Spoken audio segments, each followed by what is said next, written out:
हर खबर पर होगी आपकी पकड़। डाउनलोड कीजिए ABP live app. New education policy launch हो गई और हमारे साथ बात करने के लिए हैं देश के शिक्षा मंत्री, जो कल तक मानव संसाधन विकास मंत्री थे, चूंकि मंत्रालय का नाम भी बदल गया है, शिक्षा मंत्रालय हो गया। तो देश के शिक्षा मंत्री रमेश पोखरियाल निशंक साहब। निशंक साहब, पहले तो एबीपी न्यूज में बहुत स्वागत है आपका। मेरा पहला सवाल है और पूरा देश समझना चाहता है कि बेसिकली न्यू एजुकेशन पॉलिसी में नया है क्या? जो 34 वर्षों के बाद ये नई शिक्षा नीति आ रही है, ये पूरे बदलाव के साथ आई है। इसमें स्कूली शिक्षा से लेकर के उच्च शिक्षा तक और उससे ऊपर चाहे शोध अनुसंधान के क्षेत्र में शिखर तक पहुंचने का रास्ता प्रशस्त ये नई शिक्षा नीति करेगी। नई शिक्षा नीति में यदि आप स्कूली शिक्षा पर देखें तो पहले 10+2 था, 10वीं तक कोई पूछने, एक ही जैसा ढर्रा चल रहा था। बच्चे की आयु होती है, स्वाभाविक वो अपनी आयु के साथ साथ प्रगति करता है। हमारी इस नई शिक्षा नीति में हमने 5+3+3+4 किया है। हमने बच्चों को, क्योंकि जो वैज्ञानिकों की जो सुझाव आए और जो शोध हुआ है, बच्चा 3 वर्ष से लेकर के, और हमारी जो कमेटी थी उसने भी इस बात को अनुशंसा की कि 3 वर्ष से और 6 वर्ष तक के बीच बच्चे के 85% मस्तिष्क का विकास होता है। तो हम इस अवसर को, उसका लाभ उठाना चाहते हैं। बच्चे को खेल खेल के माध्यम से, वो 3 वर्ष से 6 वर्ष तक के बच्चे को क्या क्या किस किस तरीके से उसी के साथ, चाहे उसको खेल के माध्यम से हो, बातों के माध्यम से हो, किसी क्रियान्वयन के माध्यम से हो। तो हमने 3 वर्ष वो आंगनबाड़ी में रहेगा, 2 वर्ष प्राइमरी में होगा और फिर आगे बढ़ेगा। तो हम हर स्तर पर उसको विकास की दिशा में बुनियादी जो शिक्षा उसको मजबूत करना और संख्यात्मक पहलुओं पर जोर देना, यह हमारा पहला काम है। दूसरा, कक्षा 6 से ही वोकेशनल जो शिक्षा है, व्यावसायिक शिक्षा, उसको देंगे, वो भी इंटर्नशिप के साथ देंगे। तो मैं ये समझता हूँ जब हम इंटर्नशिप के साथ देंगे तो 6वीं में पढ़ने वाला बच्चा जब किसी चीज में जानकारी करेगा और देखेगा और करवाना शुरू करेगा, स्वयं करेगा, तो वो 12वीं पास करके जब स्कूल से जाएगा तो एक अच्छे स्किल को लेकर के जाएगा, उसको भटकने की जरूरत नहीं होगी। इस शिक्षा नीति का ये भी खूबसूरती है कि हमने बच्चे को अब रिपोर्ट कार्ड नहीं बल्कि प्रोग्रेस कार्ड होगा।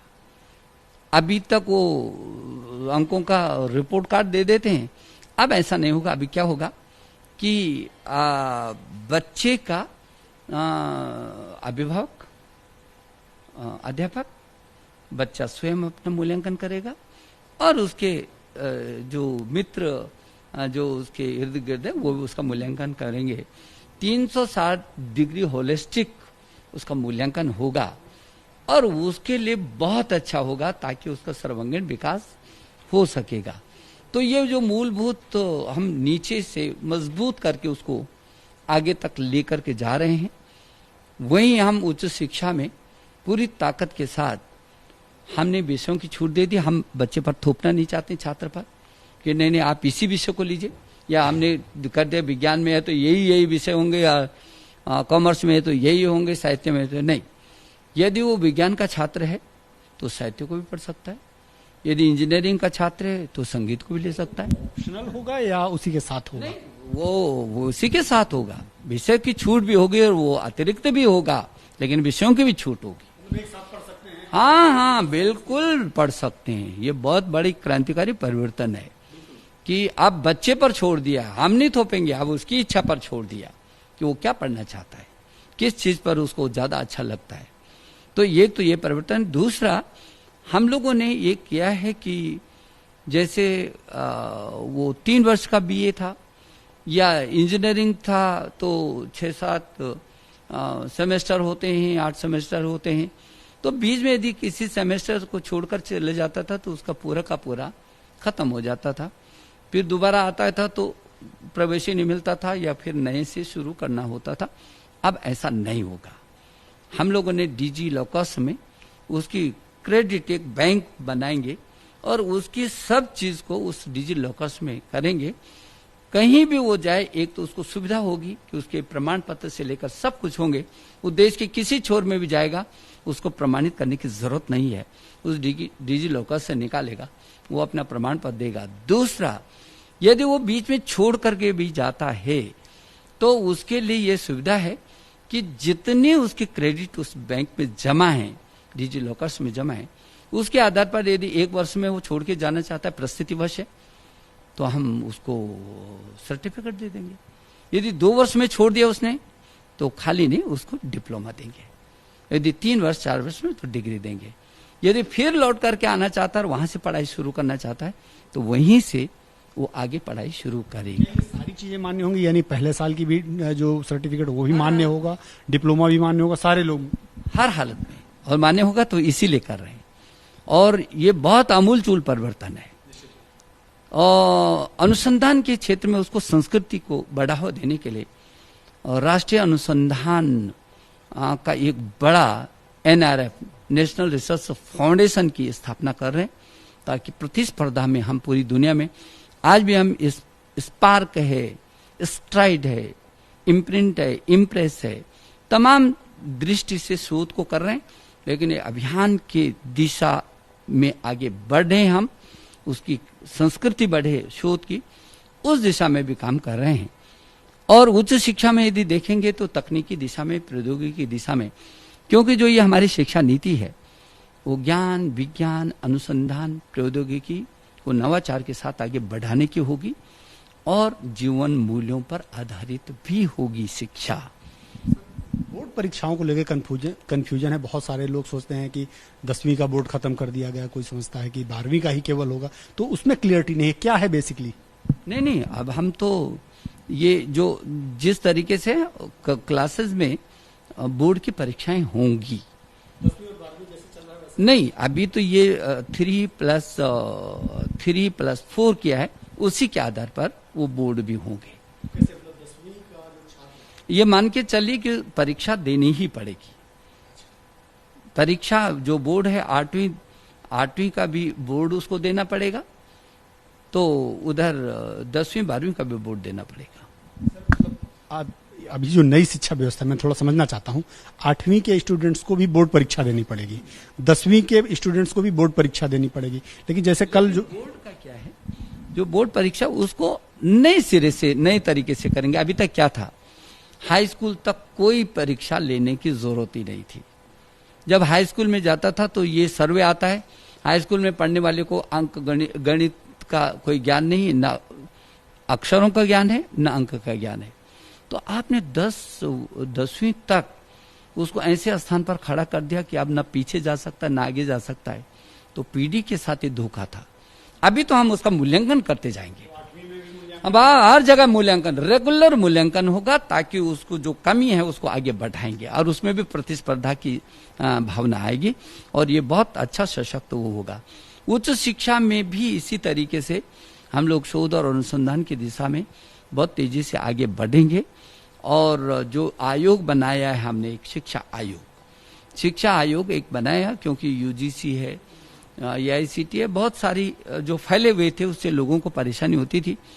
अब एक शिक्षा आयोग बनाएगा, उस शिक्षा आयोग की छत के नीचे 3-4 काउंसिल होंगी और उन 3-4 काउंसिल मिल करके इन सब कामों को करेगी। क्षेत्रीय भाषाओं में आपने कहा माध्यम होगा, जो शिक्षा का माध्यम होगा वो 5वीं तक क्षेत्रीय भाषाएं होगा, तो क्या वो एक सब्जेक्ट के रूप में चलेगा या जो इंग्लिश जो सब्जेक्ट है वो हट जाएंगे? कैसे होगा, उसका क्रियान्वयन कैसे होगा? जो देश की 22 भारतीय भाषाएं हैं, हम उनको और सशक्त चाहते हैं, क्योंकि देश की भाषाएं हैं। अनुसूची 8 में, संविधान की अनुसूची 8 में 22 भारतीय भाषाएं हैं। ये भाषाएं तब जिंदी रहेंगी जब क्षेत्रीय वहां का व्यक्ति उनको बोलेगा, पढ़ेगा, लिखेगा, तो ये तो जिंदी रहेंगी। इसलिए इस नई शिक्षा नीति में जो पहली 5वीं तक की जो शिक्षा है वो अपनी मातृभाषा में, वो अपने क्षेत्र की भाषा में होगी। और यही मांग भी रही है हमेशा सबकी कि भाई आखिर जिंदा अपनी भारत की भाषाएं जिंदी रहेंगी तो जो उस राज्य में ज्यादा से ज्यादा बोली जाने वाली, समझी जाने वाली, प्रचलन में आने वाली और जिससे बच्चा ज्यादा से ज्यादा बोलता है, सीखता है, तो वो उसको दिया गया। यदि 5वीं से ऊपर आगे भी ले जाना चाहता है तो उसमें बाध्यकारी नहीं है। तो इंग्लिश का क्या रहेगा उसमें? इंग्लिश क्योंकि कई पॉलिटिकल पार्टियों ने सवाल खड़े किए हैं। मैं ये कह रहा हूं कि उनको शिक्षा नीति को पढ़ना चाहिए। भाषाएं तो पूरी दुनिया की भी पढ़ी जा सकती हैं, लेकिन हमारी जो भारत की भारतीय भाषाएं हैं 22, हम इनको सशक्त करने के हमेशा पक्षधर हैं। हमारे प्रधानमंत्री जी ने हमेशा भारतीय भाषाओं की सशक्तिकरण की बात की हमारी गवर्नमेंट ने। और जो देश के प्रधानमंत्री जी का जो संकल्प है कि एक नए भारत बनाने का, जो स्वच्छ भारत हो, जो स्वस्थ भारत हो, समृद्ध भारत हो, सशक्त भारत हो, श्रेष्ठ भारत हो, तो उस श्रेष्ठ भारत और समर्थ और सशक्त भारत को और आत्मनिर्भर भारत को बनाने का रास्ता निश्चित रूप में नई शिक्षा नीति से होकर के गुजरता है। और इसलिए अभी हमने हर क्षेत्र में प्रौद्योगिकी का कैसे उपयोग हो सकता है, इसमें भी एक प्रौद्योगिकी का एक ऐसा फोरम अलग से बना रहे हैं। जो प्रधानमंत्री जी का PM ई विद्या के तहत 1 नेशन 1 डिजिटल प्लेटफॉर्म की बात की है, उस दिशा में तेजी से काम चल रहा है। और 1 क्लास 1 चैनल, इस पे भी बहुत तेजी से काम चल रहा है। मैं ये समझता हूं कि जो ये नई शिक्षा नीति है, ये देश पूरी दुनिया के लिए ज्ञान की महाशक्ति के रूप में भारत एक शिक्षा का महत्वपूर्ण गंतव्य साबित होगा, ये नई शिक्षा नीति आने से। बात करने के लिए ये थे रमेश पोखरियाल निशंक साहब, देश के नए शिक्षा मंत्री, जिन्होंने साफ तौर पर कहा कि हम इस पॉलिसी को इसलिए लाए हैं ताकि देश की जो शिक्षा व्यवस्था है वो और बेहतर हो। लोग सिर्फ रट्टा मार के पढ़ाई ना करें, बल्कि शिक्षित बने, एक बेहतर इंसान बने। कैमरामैन कपिल मिश्रा के साथ Neeraj Pandey, ABP news, Delhi. ABP news आपको रखे आगे।